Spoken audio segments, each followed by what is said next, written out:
In this video, what we're going to be doing is going through and creating a scatter plot.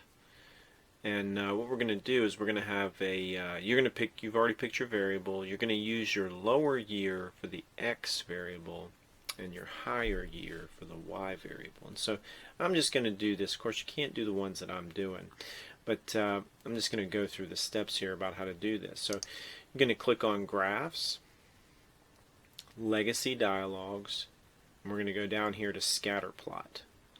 Once you go to Scatterplot, you're going to see some options here. Now we're just going to do a simple scatter, so you're just going to click Define that. Okay. Your x-axis is going to be the year that is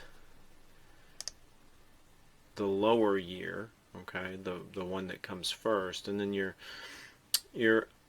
y-axis is going to be the one that comes after. Now you're going to use the same variable. So if I were really doing this, what I would do, of course, if I were using 2000 and 2017 for the IMR variable, I'd put it in like that.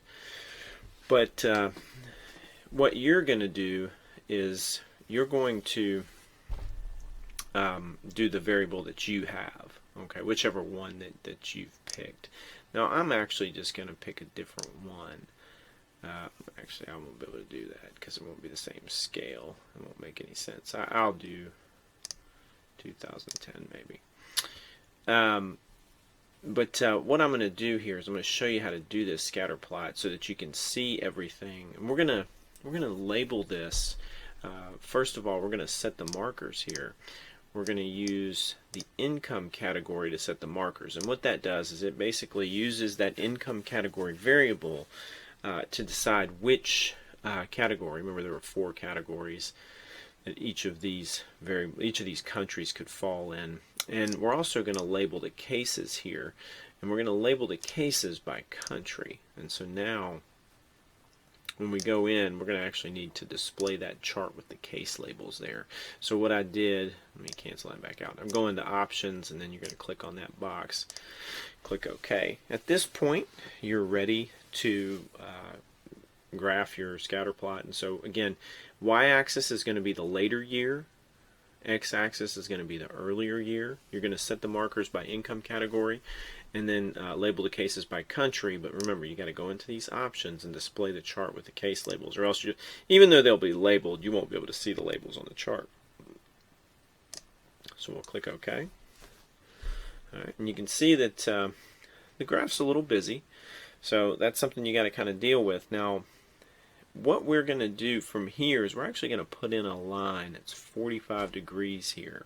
And you don't have to print this off or do anything like that. What you're actually going to be able to do is I right-clicked there to get this, and it says here you can edit the content. And so I'm going to edit the content here. And what I want to do is I want to put a line in that's going from, it's a 45-degree line. It's going basically here. And this option, you can see it right there. It actually allows me to do that pretty easily. And so you just push the reference line. Takes it a second.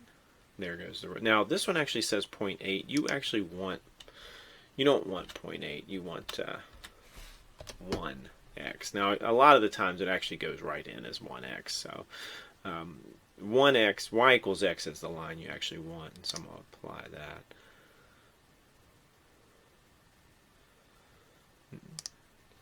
So now what I have in is this line y equals x. Now anything below the line has a very special thing that's kind of happened, and what's above the line has something else that's happened as the year went by for this one variable. Now I put that in the assignment so you can kind of see that, and I don't want to give that away here, but the idea is that being below the line means something and being above the line means something else. Okay, and so you're going to be able to interpret that. You can of course see what's true for different countries.